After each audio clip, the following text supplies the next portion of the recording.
नमस्कार दोस्तों, welcome to my channel. मैं हूं चांद कुमार। दोस्तों, हमारी लास्ट वीडियो में हमने बात की थी नेशनल ह्यूमन राइट्स कमीशन की। आज हम उन्हीं की sister organization that is state human right commission की बात करने वाले हैं।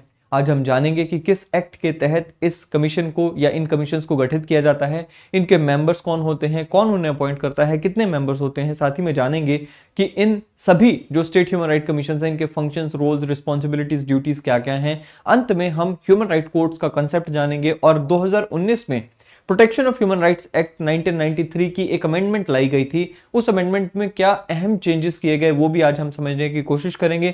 मुझे उम्मीद है कि काफी कुछ नया आपको सीखने को मिलेगा। चलिए शुरुआत करते हैं। सबसे पहले बात करते हैं स्टेट ह्यूमन राइट कमीशन की एस्टैब्लिशमेंट की। देखिए, जैसे मैंने आपको बताया कि ये एक नॉन कॉन्स्टिट्यूशनल स्टैट्यूटरी बॉडी है। Protection of human rights act of 1993 जिसके द्वारा नेशनल ह्यूमन राइट्स कमीशन का भी गठन किया जाता है, उसी एक्ट के तहत इन सभी बॉडीज का that is state human right commission का गठन किया जाता है। आज की डेट में हमें देखने को मिलता है देयर आर 26 स्टेट्स जिसमें हमें इस तरह के state human right commission established देखने को मिलते हैं। अगर मैं बात करूं ज्यूरिसडिक्शन की, देखिए हम सब जानते हैं कि national human rights commission and state human right commission इन दोनों के फंक्शंस लगभग सेम है, बट इनकी ज्यूरिसडिक्शन में डिफरेंस लाने की कोशिश की गई है। खास करके स्टेट ह्यूमन राइट्स कमीशन की जो ज्यूरिसडिक्शन है उसे और ज्यादा स्पेसिफाई करने की कोशिश की गई है। हम सब जानते हैं कि हमारे संविधान में देयर इज 7th शेड्यूल जिसमें हमें 3 लिस्ट देखने को मिलती हैं, that is central list, union list, state list and concurrent list, right. So ये तीनों लिस्ट में से जो स्टेट लिस्ट और कंकरेंट लिस्ट है, उन मुद्दों से जुड़े हुए जितने भी मैटर्स में ह्यूमन राइट्स वायलेशन होता है, उन सभी मैटर्स में स्टेट ह्यूमन राइट्स कमीशन के पास ये पावर है कि वो उन मुद्दों में इंक्वायर कर सकते हैं एंड रिकमेंडेशंस दे सकते हैं।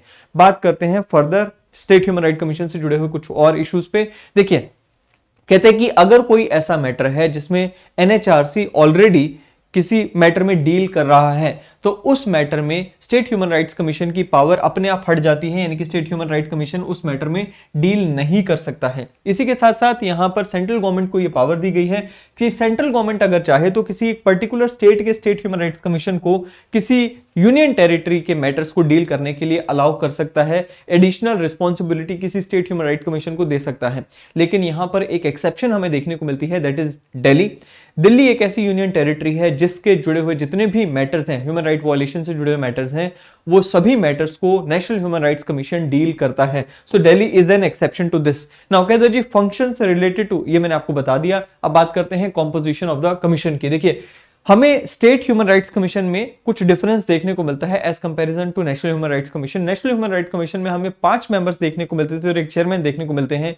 यहां पर हमें एक चेयरमैन एंड 2 मेंबर्स देखने को मिलते हैं। सो लगभग 2 मेंबर्स का यहां पर हमें जो है एक प्रोविजन देखने को मिलता है। कौन से 2 मेंबर्स हैं, कौन चेयरमैन है, चलिए देख लेते हैं।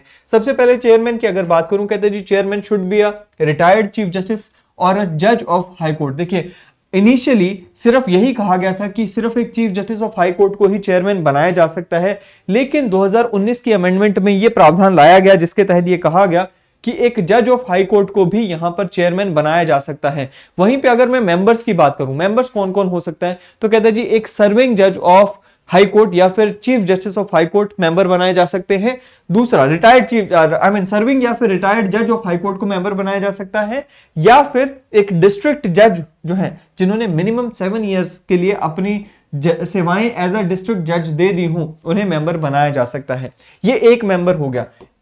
दो में से एक मेंबर ये होना चाहिए, यानी कि जुडिशियल ऑफिसर होना चाहिए। दूसरा मेंबर जो है वो कौन होगा, ऐसा कोई पर्सन जो कि ह्यूमन राइट्स के केस में प्रैक्टिकल नॉलेज या फिर प्रैक्टिकल एक्सपीरियंस कैरी करता हो, उन्हें दूसरे मेंबर के रूप में यहां पे अपॉइंट किया जाता है।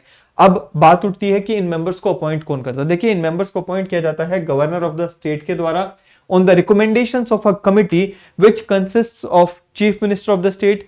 लोकसभा में जो स्पीकर जो लेजिस्लेटिव असेंबली में जो स्पीकर हैं वो आ जाते हैं, एंड स्टेट होम मिनिस्टर आ जाते हैं, leader of the largest opposition party in legislative assembly. ये सारे जो हैं उस कमेटी के मेंबर होते हैं। इसी के साथ साथ अगर कोई ऐसी स्टेट है जिसमें लेजिस्लेटिव काउंसिल हमें देखने को मिलती है, सो लेजिस्लेटिव काउंसिल के जो चेयरपर्सन होंगे वो भी इसके मेंबर होंगे, इस कमेटी के मेंबर होंगे। साथ ही में लेजिस्लेटिव कमेटी में जो लीडर ऑफ ऑपोजिशन होंगे वो भी इसके मेंबर होंगे। नाउ कहते हैं जी फर्दर अ सिटिंग जज। अब अगर किसी सिटिंग जज को या फिर सिटिंग डिस्ट्रिक्ट जज, सिटिंग जज ऑफ हाई कोर्ट या फिर डिस्ट्रिक्ट जज को आप इस मेंबर बनाना चाहते हैं स्टेट ह्यूमन राइट्स कमीशन का, तो ऐसे केस में उस पर्टिकुलर स्टेट के chief justice of high court से आपको सलाह लेनी होगी, उनसे आपको कंसल्टेशन करनी होगी, तब जाकर आप उन्हें इसमें ला सकते हैं। अब बात करते हैं इनकी टर्म की। देखिए, चेयरमैन या फिर जो दोनों मेंबर्स हैं उनकी टर्म जो है वो 3 वर्षों तक की रखी गई है, या फिर 70 years of age whichever is earlier, तब तक वो यहां पर रह सकते हैं, अपनी सेवाएं दे सकते हैं। Yes, they are eligible for reappointment, लेकिन यहां पर यह हमें समझना होगा कि अगर एक बार किसी व्यक्ति को स्टेट ह्यूमन राइट्स कमीशन का चेयरमैन या फिर मेंबर बना दिया जाता है, तो उसके बाद he or she is not eligible for reappointment under the central government or the state government any further. So ये हमें यहां पर देखने को मिलता है। अब बात करते हैं रिमूवल की। देखिए, यहां पे बड़ी इंटरेस्टिंग बात यह है कि इन मेंबर्स को या फिर चेयरपर्सन को अपॉइंट करते हैं governor of the state, but इन्हें रिमूव करने की जो पावर है that is only with the president of the India.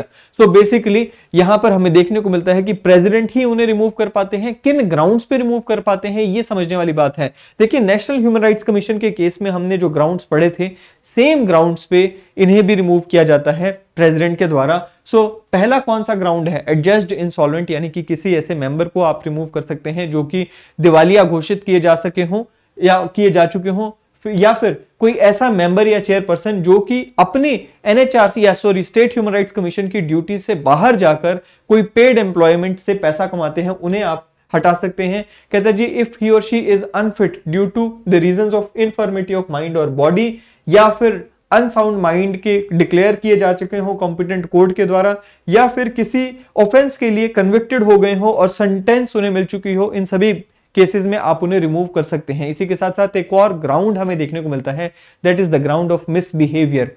Now, अगर मिसबिहेवियर या फिर इनकॉम्पिटेंसी के ग्राउंड पर आप किसी को रिमूव करना चाहते हैं, तो ऐसे में प्रेसिडेंट को सबसे पहले सुप्रीम कोर्ट को वो मैटर रेफर करना होता है। सुप्रीम कोर्ट उसमें एक इंक्वायरी बिठाते हैं, इंक्वायरी के बेसिस पर सुप्रीम कोर्ट अपनी रिपोर्ट भेजते हैं, एंड उस रिपोर्ट के आधार पर, उस रिकमेंडेशन के आधार पर प्रेसिडेंट उस व्यक्ति को, जो कि मेंबर या फिर chairperson of the state human rights commission है, उन्हें हटा सकते हैं। बात करते हैं इनकी salaries, allowances and service conditions की। देखिए, स्टेट ह्यूमन राइट्स कमीशन के केस में स्टेट गवर्नमेंट डिसाइड करती है कि इनके मेंबर्स की सैलरीज या फिर अलाउंसेस क्या होंगी, चेयरमैन की सैलरीज या अलाउंसेस क्या होंगी। But yes, one thing is very clear as in the case of NHRC, कि एक बार अगर आपको किसी पर्टिकुलर कंडीशन पे या सैलरी पे अपॉइंट कर दिया गया, तो आपकी टर्म के दौरान उन कंडीशंस को आपके डिसएडवांटेज में कम नहीं किया जा सकता, यस उनको बढ़ाया जरूर जा सकता है। कहते जी, अब all the above provisions are aimed at securing autonomy, independence and impartiality in the functioning of the commission। ये हम यहां पे समझ पा रहे हैं। अब बात करते हैं functions of the commission। देखिए, NHRC and state human rights commission के फंक्शंस में डिफरेंस है नहीं, ज्यूरिसडिक्शन में डिफरेंस था वो मैंने आपको बता दिया, बट स्टिल एक बार हमें यहां पर इनके फंक्शंस पढ़ने चाहिए, समझने चाहिए। सबसे पहला, ये इंक्वायर करते हैं कोई भी ऐसी कंप्लेंट में जहां पर ह्यूमन राइट्स की वायलेशन की कोई कंप्लेन आती है, या फिर कोई इस तरह की कंप्लेन आती है कि किसी सरकारी अफसर के कारण, किसी सरकारी अफसर के नेग्लिजेंस के कारण ह्यूमन राइट्स की वायलेशन होती है, तो उन सभी केसेस में ये क्या करते हैं, इंक्वायरी करते हैं।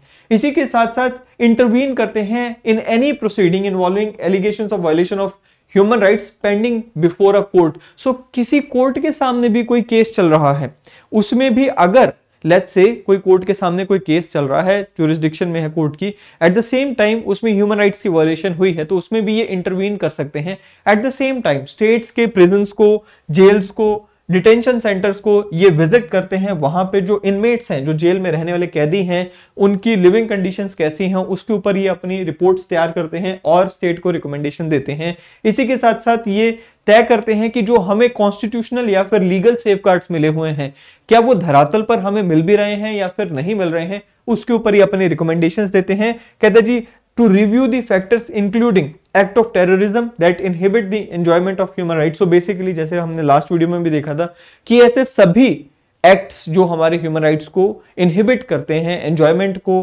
कहीं ना कहीं एक रास्ते में लेट्स से बैरिकेड बनते हैं, उन सभी फैक्टर्स को ये रिव्यू करते हैं, उसके ऊपर अपनी रिकमेंडेशंस देते हैं। साथ ही में कुछ और हमें फंक्शंस देखने को मिलते हैं, that is to undertake and promote research in the field of human rights. इसी के साथ साथ और क्या क्या फंक्शंस है जी, कहता है जी टू स्प्रेड अवेयरनेस। अब देखिए, हमारे ह्यूमन राइट्स से जुड़ी हुई अवेयरनेस हम लोगों तक पहुंचाना, एनजीओस को एनकरेज करना to work in the field of human rights, and any such other function which is necessary to promote human rights, ये सारे फंक्शन इनको करने रहते हैं। अब बात करते हैं वर्किंग ऑफ द कमीशन। देखिए एनएचआरसी से जुड़ी हुई सेम वर्किंग हमें यहाँ पे देखने को मिल जाती है। सबसे पहले तो इनके पास भी अपना खुद का प्रोसीजर तय करने की, रेगुलेट करने की पावर इनके पास होती है।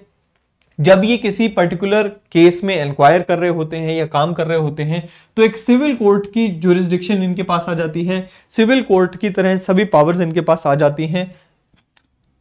किसी भी स्टेट गवर्नमेंट की अथॉरिटी से या किसी भी सबऑर्डिनेट कोर्ट से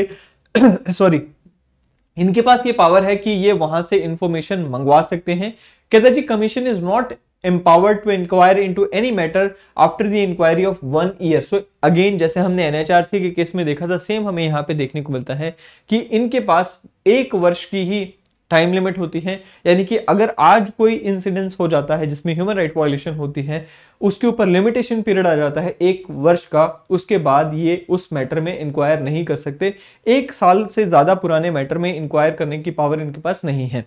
अब बात करते हैं फर्दर। कहते जी कमीशन में take any of the following steps after the completion of the inquiry. अब एक बार कंप्लीशन हो गई इंक्वायरी की, उसके बाद ये क्या कर सकते हैं? किसी को सजा दे नहीं सकते, किसी पे फाइन इंपोज कर नहीं सकते, सिर्फ recommendation recommendation recommendation, that's it. So वही यहां पर हमें देखने को मिलता है। कहते जी it may recommend to the state government or the authority to make payment of compensation or damage. पहले तो किसी को कंपनसेशन खुद नहीं दे सकते, स्टेट गवर्नमेंट को या किसी अथॉरिटी को सिर्फ रिकमेंडेशन देनी है। दूसरा, स्टेट गवर्नमेंट को ये रिकमेंडेशन दे सकते हैं या किसी अथॉरिटी को ये रिकमेंडेशन दे सकते हैं कि भाई इस पर्टिकुलर व्यक्ति ने गलत किया है, इसके खिलाफ मुकदमा चलाया जाए, प्रोसिक्यूशन की जाए, और जिसके खिलाफ गलत हुआ है दैट इज द विक्टिम, उसको इंटरिम रिलीफ दिया जाए। वो ये यहां पर रिकमेंडेशन, अगेन रिकमेंडेशन दे सकते हैं। कोई मैटर में अगर इन्हें लगता है कि इन्हें खुद सुप्रीम कोर्ट में जाना चाहिए और सुप्रीम कोर्ट या फिर हाई कोर्ट में से रिट इशू होनी चाहिए उस मैटर में, तो ये खुद ही सुप्रीम कोर्ट में पहुंच जाते हैं या हाई कोर्ट में पहुंच जाते हैं। कहता जी इन सभी चीजों को देखकर आपको क्लियर हो गया होगा कि इनकी जो भी सारी कार्रवाई है वो रिकमेंडेटरी इन नेचर है। इनका जो भी काम होता है वो रिकमेंडेटरी इन नेचर होता है। They can't punish anyone. कहता जी notably its recommendations are not binding on the state government or the authority, but it should be informed that the action taken on its recommendation within the 3 months। so basically 3 महीने के अंदर अंदर state government को इन्हें बताना होता है कि आपकी जो हमने रिकमेंडेशन ली थी उस पर हमने क्या एक्शन लिया है। सो वो यहाँ पर इनका राइट बन जाता है। अब बात करते हैं, कमीशन एक एनुअल रिपोर्ट सबमिट करता है किसको? स्टेट गवर्नमेंट को। स्टेट गवर्नमेंट उस एनुअल रिपोर्ट को या स्पेशल रिपोर्ट भी अगर कभी आ जाती है कमीशन की तरफ से, तो उस रिपोर्ट को स्टेट लेजिस्लेटिव असेंबली के सामने पेश करती है अलॉन्ग विद द मेमोरेंडम, जिसमें वो बताती है कि हमने इस कमीशन की रिपोर्ट की रिकमेंडेशंस पे क्या एक्शन लिया या क्या एक्शन नहीं लिया, क्यों नहीं लिया। बात करते हैं ह्यूमन राइट्स कोर्ट्स की। देखिए ह्यूमन राइट कोर्ट्स का एक जो कंसेप्ट है ये अगेन हमें protection of human rights act 1993 में ही देखने को मिलता है, जिसमें ह्यूमन राइट्स कोर्ट को हर डिस्ट्रिक्ट में एस्टैब्लिश करने की इजाजत दी गई है स्टेट गवर्नमेंट को। और किस मैटर से डील करेगा वो court? Again as the name suggest, violation of human rights के जो भी मैटर होंगे उससे डील करेगा state human rights commission, state human rights act. तो ये human rights court, so human right court जो है वो इन मैटर से डील करेगा। अब कहते हैं जी इन्हें सेटअप कौन कर सकता है? जैसे मैंने आपको कहा कि स्टेट गवर्नमेंट सेटअप कर सकती है only with the concurrence of chief justice of the high court of that state. So chief justice की राय लिए बिना, कंकरेंस के बिना स्टेट जो है इन्हें सेटअप नहीं कर सकती है। कहते जी for every human right court the state government specify a public prosecutor or appoints an advocate as a special public prosecutor to deal with such matters। so ये छोटा सा कंसेप्ट है, ज्यादा हमें देखने को नहीं मिलते हैं बेसिकली ये कोर्ट्स। अब 2019 की अमेंडमेंट की बात कर लेते हैं।